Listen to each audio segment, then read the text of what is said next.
Here's my testimony. You ready? Right before me and my wife were married 23 years. You get to meet her this summer. I got 3 little girls. Wow. Luca, my oldest. My middle daughter, born on 7/7/7. Her name is Romy. My 5 years, 5 months, and 5 days later had another one on 12/12/12. And we call her Milana. 7/7/7, 12/12/12. True story. I'll tell you later in the week about them. But here's my story. I went back right before I got married.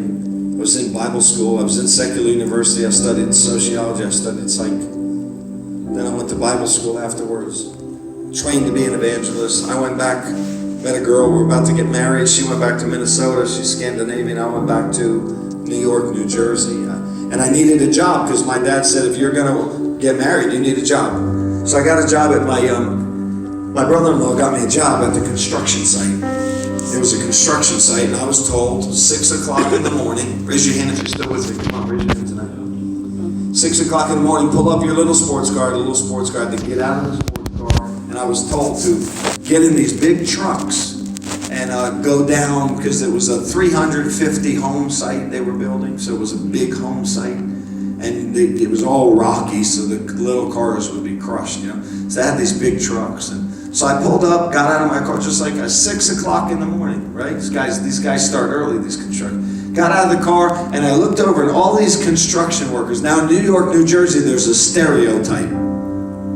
And it's there's reasons for the stereotype. They're big, they're strong, they've got tattoos everywhere. And so I got out of the car and I looked over, and these guys were just like, you know, big guys. They looked like they'd snap you in half. And they looked over and they were pounding this liquor down. 6 a.m. 6 a.m. God wasn't even up yet, you know. They were drinking, and they're drinking, and found out later they're snorting cocaine. And they were doing what sinners do. Sinners sin. Sinners try to fill the void that only God can fill, right? How many ever tried to fill that void in the past? Anybody here? He couldn't fill it.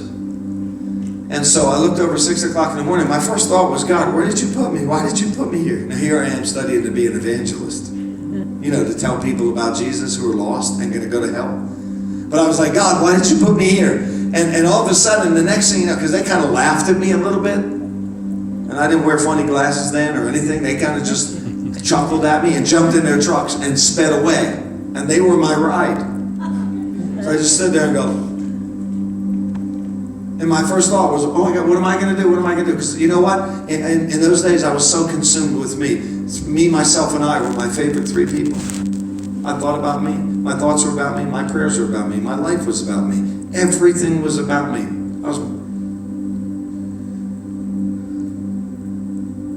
Before I could even think it, and I was really thinking that, what am I going to do? What am I going to do? I had the guy tap me on the shoulder like this, and I looked.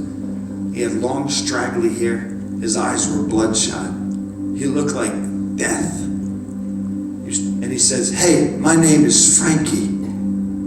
Everybody say Frankie.